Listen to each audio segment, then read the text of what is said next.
Hi team, I'm here with Teacher Lewis and we're going to show you what Self-Defense 1 looks like for you level 4s, and we're going to break it down, teaching you the details, the important details for this. This is probably the worst position you could be in self-defense. Really, your striking skills are going to keep you on your feet and getting out of there. Worst case scenario, you end up on the floor and they are on top trying to choke you.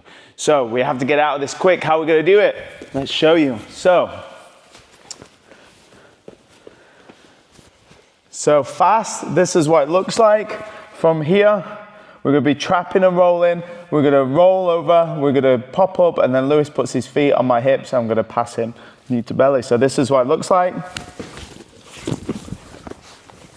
Moving back. Now he's got his feet on my hips. He might be trying to kick me. I'm going to go one side, the other side, and then I'm going to get to knee on here where I could be striking or just holding him down. I could also hold him in place with this arm as well. So I keep it. If he starts rolling a little bit, then I've also got this control of this arm this way, okay? But really having that knee on belly, couple of strikes, could be 2 palm strikes, get out of there. But what we want to see is you can go to that knee on belly to finish that position and make that pass and control them on the ground, okay? So let's teach you slowly. Very important that my elbows are in here. I do not want him to get high. If he gets high, it's going to be much harder for me to escape. I do need these in, so what I'm going to do is use my feet and move my hips, and then my elbows are going to be in. Your partner's going to be choking you. Now we're going to do this with one hand on the floor just to relieve a little bit of pressure. The grips are thumbless grip on this side. We're going to drill both sides, but this is the right hand. And then the left hand, thumb grip, like a Lego man grip on this arm. Now, if his arm is straight, then I'm not going to do this grip. I'm going to just fold it down this way instead. I'm going to achieve the same thing of trapping this arm so he cannot use it, okay? So from the beginning, 1, 2, 3 on the step, 4 is bridge and roll. So I've got this grip here which allows me with my thumb to create maximum pressure down, and then this one is also pushing inwards so he can't bring his elbow out, okay? My elbows are in, I take that little step. That step connects with his foot, yeah? Now I look over the shoulder, bridge and roll. I'm not gonna just roll, because I'm not gonna move him, yeah? If that foot steps out here, and then I try to bridge and roll, he's just gonna step the leg out, and I'm not gonna be able to roll him over. So I'm gonna keep that foot connected to him, his ankle, and then I'm gonna bridge and roll looking over the shoulder. So I bridge my hips as high as I can, and then I take a big step with the right leg.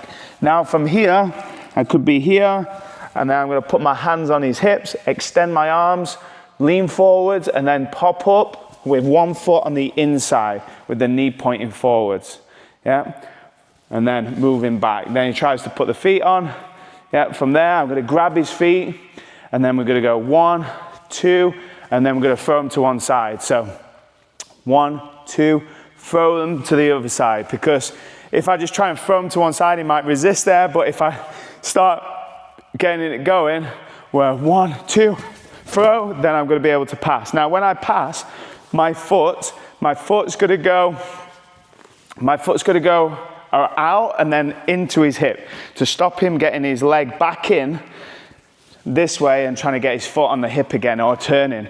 If I make it really big like this, he's gonna have lots of time to turn his body and get his feet back on me like this. So I do need to throw his legs to the side, but then step the foot by the hip, and now he tries to get his knee and he can't, and I'm just gonna put the knee on like this in position. 1, 2, I could be striking a couple of times and getting out of there. I'm not putting my knee on the ground. If I put the knee on the ground, that's gonna hurt on concrete. I'm gonna keep my foot out so he can't also grab hold of it and sweep me. I'm gonna keep that leg out and bent, like at 90 degrees, my knee pointing forwards. It could be on his belly or his ribs, stopping him from breathing here, and then I could be striking from that position, okay? So level 5s, I'm going to show you what you're doing in a moment as well. But from this direction, your elbows are in, and he's trying to choke me. I'm gonna trap. At first, we can go with 1, 2, 3, but really, all three wanna be together. All three wanna be together. If my feet are out wide, it's not gonna work here. I need this foot in close, so when I bridge, I can push with this leg and that shoots him up. If my legs are out, it's not gonna work. So I keep this, when I step this foot, I connect to his ankle, and then my elbows are in, I'm gonna bridge, look over the shoulder. Rather than looking sideways, you're gonna look over the shoulder and roll over the shoulder. Bridge and roll. Now trap his hips, I put my hands on his hips, pop up and to there. If I'm struggling with this, because he's wraps his legs with people with no experience of martial arts, they're not gonna do this. But if they are and you find it difficult, then you're gonna put one knee in and then step that other leg back, and you can also push his leg down, put the elbows in, jump up from there, okay? So then you add the pass. So level 4s, you add the pass there as well, okay? So black belts, what you're going to do is if they roll over, so if you finish on your back, Lewis, and just come a little bit closer. So if I've got my knee on belly here and he starts rolling that way, he's going to go to turtle position onto both knees, and I'm going to follow him like this. Yeah, I'm going to stay close to him, and I'm going to keep my pressure. We'll just move back a little bit, Liz. I'm going to keep my pressure on his hips. I'm going to keep the pressure here on his, with my chest on his back and my weight on his hips. If my weight is up here, he might roll me off straight away. If I'm back here, he's going to be able to stand up really easily. So I'm going to keep my weight on him, and I do that by my right foot is behind his hips and my knee could be controlled down on the ground. And if we're this way, you're just going to be like this, yeah. You can be any way, just grabbing hold of him like this. But we're going to go seatbelt grip.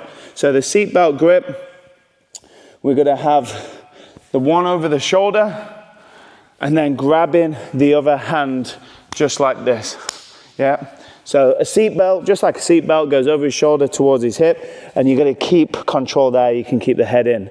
Now, we'll just spin round, Lewis, so your head goes that way. Okay, so what's going to happen now is he might start trying to flip over this way. My leg's going to kick through and out. I get both hooks in, and then I'm going to finish with a rear naked choke. Okay? So I'll show you that last part again.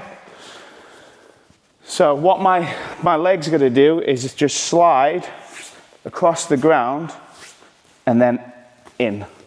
Yeah? So here, my knee wants to be higher than his knee, not lower. Yeah, and it wants to be connected. So I want to be high up here.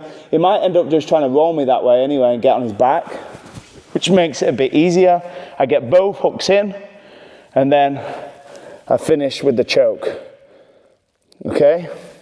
So I'm using the left arm. If he ends up on his side, I'm using this left arm here and not the right arm. That's not going to work. So I need this bottom arm. Now, he might end up going this way. If he does, I'm going to use this right arm, okay? But we need both hooks in on that one.